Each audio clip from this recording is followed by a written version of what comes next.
Hello बच्चों, आज हम लेके आए हैं एक थ्योरम जो कि मैथमेटिक्स क्लास 10 की चैप्टर 6 की है। थ्योरम 6.1 क्या है ये? If a line is drawn parallel to one side of a triangle to intersect the other two sides in distinct point, the other two sides are divided in the same ratio. मतलब अगर आप यहाँ पर एक triangle हम बनाते हैं, ये लीजिए एक ट्राइंगल हम बना देते हैं, ये लीजिए। अब इस ट्राइंगल को अगर हमने ट्राइंगल का नाम दिया ए बी सी। अगर हम इस वाली साइड के पैरेलल एक लाइन ड्रॉ कर देते हैं, ये लीजिए, इसका नाम देते हैं डी और ई। तो ये लाइन जो दूसरे के पैरेलल हुई है, तो इनका जो रेशियो आएगा, ए डी के नीचे आएगा D B is equal to A E के नीचे आएगा ई सी। ये दोनों रेशियो इक्वल होंगे। ये वाली कहानी यहां पर ये बताई गई है।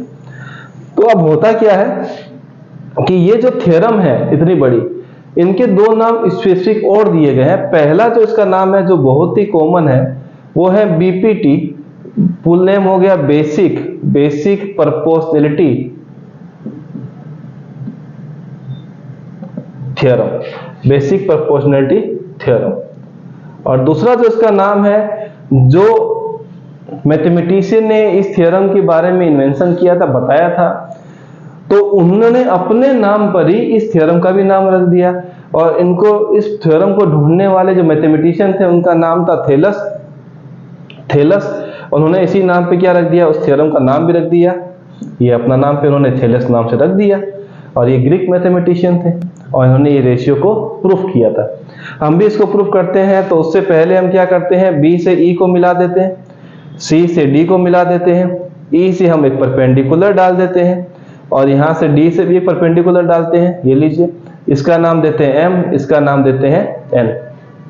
यहां पर ये थोड़ा सा अच्छा लिख देते हैं। चलिए, यहां आने के बाद इसमें जो भी हमने अभी कंस्ट्रक्शन किया सबको हम फटाफट लिख देते हैं। सबसे पहले हम क्या लिखेंगे, हम लिखेंगे a line parallel to BC, a line parallel to BC intersect at point D and E to the other side of a triangle ABC। कौन सी साइड है, AB, एंड साथ में क्या लिख देंगे, AC रिस्पेक्टिवली। ठीक है बच्चों, तो क्या लिखना था कि जो D है वो AB की तरफ कट हुआ है, AC की तरफ क्या कट हो गया, E।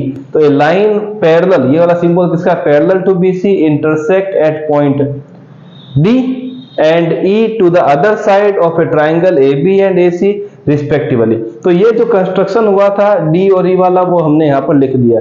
अब क्या करना है, हम यहाँ लिखना है दूसरा लाइन कि B से E को कनेक्ट किया है ना। यहाँ लिखते हैं ज्वाइंट बी ई, एंड साथ में क्या लिखना है, सी डी। चलिए, यहां तक भी हो गया। और उसके बाद क्या लिखना है, ईएम परपेंडिकुलर पूरी लाइन पर है। यहां लिख देते हैं ईएम एंड ईएम परपेंडिकुलर किस पे आ गया बच्चों, ए बी पर। ये लीजिए, साथ में क्या आएगा, डी एन परपेंडिकुलर किस पे आ जाएगा, एसी पे। तो डी एन परपेंडिकुलर क्या आ गया, एसी। ये कंस्ट्रक्शन अपना पूरा हो गया। अब हम आते हैं छोटे से ट्राइंगल जो लिया है, in triangle ADE, in triangle AD। अब इसकी खास बात क्या है कि ये ट्राइंगल पे बना हुआ है एक 90 डिग्री, और 90 डिग्री वाले ट्राइंगल का जो हमें एरिया निकालना होता है तो कैसे निकालते हैं, half into base into height. 90 degree जिस ट्राइंगल में होता है उसका निकालने का एक सिंपल तरीका half into base into height. तो मैं लिख देता हूं ADE का, हम इस तरफ वाला ले रहे हैं, इस तरफ के रेशियो को पहले हम लोग क्या कर रहे हैं, लेके आ रहे हैं। तो कैसे लेके आएंगे, इन ट्राइंगल ADE तो लिखेंगे एरिया ऑफ ट्राइंगल ADE किसके बराबर हो जाएगा, half into base into height, half into base into height. अब ये तो इतना बड़ा हमने लिख रखा है, तो क्या इसको शॉर्ट में भी लिखा जा सकता है एरिया ऑफ ट्राइंगल ADE को। तो हमें क्लास 9 में जाना पड़ेगा, सर 9 में जाना पड़ेगा। अब उसकी बातें तो हम भूल चुके हैं, तो हमें याद भी नहीं रखना है। शॉर्ट फॉर्म बता रहे हैं, वो शॉर्ट फॉर्म आप याद रखिएगा और आपका काम यहाँ पर आसानी से हो जाएगा। मैं शॉर्ट ही लिखता हूं, मैंने ये बड़ा स्किल लिखा है ताकि पता रहे कि हमें किसको सॉल्व किस तरीके से शॉर्ट वे में करना है। मैं इसका शॉर्ट वे लिख देता हूं और शॉर्ट फॉर्म जो है वो आपको जैसे मैं लिखूंगा तो आपको याद भी आ जाएगा। तो मैं यहां लिख रहा हूं एरिया, और हम निकाल किसको रहे हैं यहां पर, ए डी ई को, बस इतना ही लिखना है। एरिया में ए आर लिखना है और ट्राइंगल जो है ए डी लिख करके छोड़ दीजिए। तो यहां पर क्या आ जाएगा आपके पास, फॉर्मूला तो वही रहने वाला, half into base into height. चलिए यहां पर ठीक है, तो हाफ तो अपनी जगह पे ओके है, ये रहा बेस। जहां 90 डिग्री टिकता है वो क्या बन जाता है, बेस। यहां पर फिलहाल बेस क्या है, एडी है, ये लीजिए। साथ में हम क्या बनाएंगे, हाइट। हाइट वो परपेंडिकुलर क्या बन गया बच्चों, ईएम। यहां पर रहने दीजिए, इसको नंबर 1 दे देते हैं। फिर हम आते हैं फिर से नीचे वाले ट्राइंगल पे। अब नीचे वाले ट्राइंगल में बच्चों क्या हो रहा है, ट्राइंगल बहुत सारे हमें बने हुए दिख रहे हैं, पर वो ट्राइंगल पकड़िए जिसमें आपको डीई मिल जाए। ये डीई वाली लाइन आपको मिलनी बहुत जरूरी है, ये बात ध्यान रखिएगा। तो डी वाले के लिए आपको इस तरफ वाला लेना है, तो डी के लिए आप क्या लेंगे, बी डी ई वाला ट्राइंगल पकड़िए। हम लेते हैं in triangle B D E, चलिए यहां पर ले लिया। अब जैसे ट्राइंगल बी डी लिया तो एरिया क्या लिखेंगे, बी डी ई लिख लीजिए, यहां पर लिख लिया। तो यहां पर क्या आएगा 1/2 बेस। इस बार बेस क्या बनेगा, क्योंकि हमने ये वाला ही ट्राइंगल लिया तो बेस इतना सा हो जाएगा। कितना है बच्चों, बीडी, तो मैं लिख देता हूं, डी से बी जा रहे हैं तो ये रहा डीबी इंटू हाइट जो है वो बच्चों एक ट्राइंगल में एक ही होती है, वो आप याद रखेंगे। अगर यहां पर ये हाइट बन चुकी है तो इस तरफ भी हाइट क्या बनेगी, ईएम ही बनने वाली है। ये मिटने लग गया तो ईएम ही बनने वाली, तो मैं यहां पर क्या लिख दूंगा, ईएम। इसको नंबर 2 लिखता हूं। अब हम क्या करेंगे, दोनों ट्राइंगल को डिवाइड करते हैं, 1/2। जैसे ही आपने ये किया तो बच्चों क्या आ जाएगा, मैं यहां पर लिख देता हूं area A D E upon area क्या आ जाएगा बच्चों, बी डी ई। ऊपर आएगा ये वाला हिस्सा half into A D into E M. नीचे क्या आ जाएगा, half into A D, sorry half into B D into E M. तो हाफ से हाफ कैंसिल, ईएम से ईएम कैंसिल, तो आपके पास क्या बचेगा बच्चों, एडी अपॉन बीडी आ जाएगा। तो हम इस स्टेटमेंट को कहीं ना कहीं सेफ जगह पे रख करके इसको रफ कर देते हैं।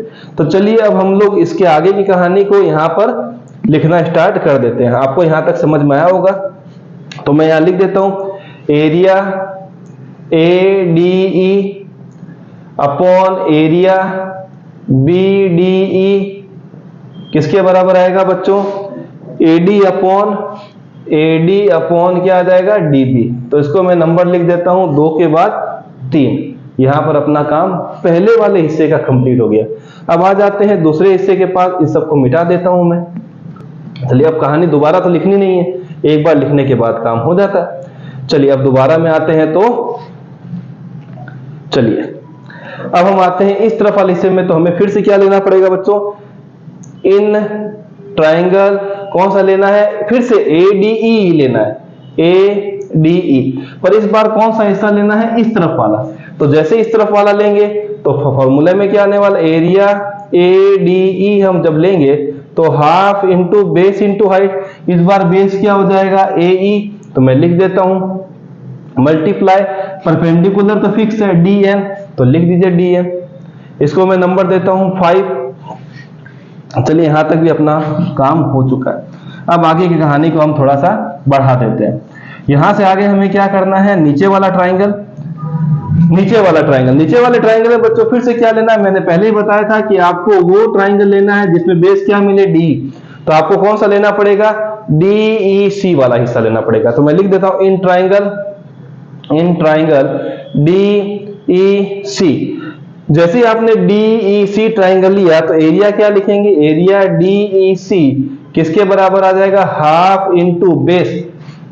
ये वाला जो 90 है वो इधर घुमा लीजिए तो बेस कौन सा बन जाएगा, EC। और परपेंडिकुलर तो फिक्स है, कौन सा है, DN। इसको नीचे लाइए तो एक ट्राइंगल में एक ही परपेंडिकुलर एक साइड में, तो यहां क्या आ जाएगा DN। यहां पर लिख देंगे 6, तो यहां लिख देंगे 5 डिवाइडेड बाय 6। जैसे आप लिखेंगे यहां क्या आ जाएगा, area ADE divided by area DEC किसके बराबर आएगा बच्चों? Half into AE into DN divided by half into EC into DN। चलिए यहां पर ठीक है, तो DN से DN कैंसिल, हाफ से half cancel, is equal to AE upon EC। तो आप देखेंगे तो AD अपॉन DB आ चुका है, AE अपॉन EC भी आ चुका है। तो ऐसा नहीं है कि आते ही आप दोनों को इक्वल कर दें, गलत हो जाएगा। इसको नंबर दे देते हैं 7 नंबर। तो कभी भी ये गलती ना करें, बहुत सारे बच्चे ये गलती करते हैं, जैसे दोनों आया 3 और 7 आपस में इक्वल है, इसका मतलब हमने प्रूफ किया। ये गलत तरीका है। तो हमें फिर से इन दोनों को इक्वल करने के लिए हमें फिर से क्लास 9 में जाना पड़ेगा। और क्लास 9 में एक स्टेटमेंट था, एक थ्योरम थी कि अगर दो ट्राइंगल, जो दो ट्राइंगल का एरिया है, अगर वो सेम पैरेलल में आए और उनका कॉमन बेस हो तो वो 100% इक्वल हो जाते हैं। अगर हमने नीचे वाले को देखो, ऊपर वाले तो दोनों सेम थे, कौन सा था? ADE। यहां पर भी क्या आ गया बच्चों? AD। पर अगर आप देखेंगे तो चेंजेस कहां मिल रहा है हमें? BDE में और DEC में। अगर हम BDE और DEC को इक्वल कर दे तो क्या हो जाएगा? हमारा दोनों हिस्सा इक्वल हो जाएगा। तो हमें लिखना क्या है? हम लिख देते हैं ऊपर मिटा करके। यहां तक शायद आपने लिख लिया होगा, मैं यहां पर इसको ही मिटा देता हूं। चलिए अब क्या है कहानी वो देखते हैं। कहानी ये है, यहां पर क्या लिखना है? एरिया ऑफ ट्राइंगल कौन सा है? BDE and area of triangle कौन सा है बच्चों? DEC, triangle DEC lie between same parallel, lie between same base कौन सा होगा? DE and between same parallel और same parallel क्या होगी बच्चों? DE और BC, DE एंड BC। तो ध्यान रखिए, DE के बीच में ये वाला एरिया और BC के बीच में भी क्या, आप देखेंगे तो DE और BC के बीच में क्या आ रहा है? BDE आ रहा है, देखिएगा। और DEC भी इसी बीच में आ रहा है। दोनों का कॉमन बेस भी क्या मिल रहा है? D मिल रहा है। तो इसका मतलब क्या हो गया? एरिया पहला कौन सा लिखेंगे बच्चों? BDE किसके बराबर आएगा? एरिया। दूसरा कौन सा आएगा? DEC। तो ये दोनों क्या हो गए? आपस में बराबर हो गए। अब इसको नंबर देते हैं 8।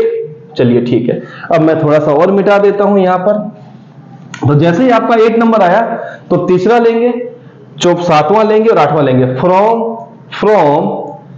3, 7 एंड 8 तीनों को लेके चलेंगे। क्यों तीनों को लेना है? क्योंकि BDE किसके बराबर है? DEC के। तो ये वाला इसके बराबर कब होगा? जब आप 8वां नंबर वाले इक्वेशन को साथ में लेके चलोगे। तो ये वाला किसके बराबर हो जाएगा? इसके। इसका मतलब राइट वाला हिस्सा भी किसके बराबर हो जाएगा? राइट वाले के। तो लिख देंगे, क्या मिलेगा? We get AD upon DB is equal to AE upon EC। तो आपको यही प्रूफ करना था और ये हमने यहां पर प्रूफ कर दिया। तो इस तरीके से ये थ्योरम करेंगे। मिलेंगे नेक्स्ट वीडियो में।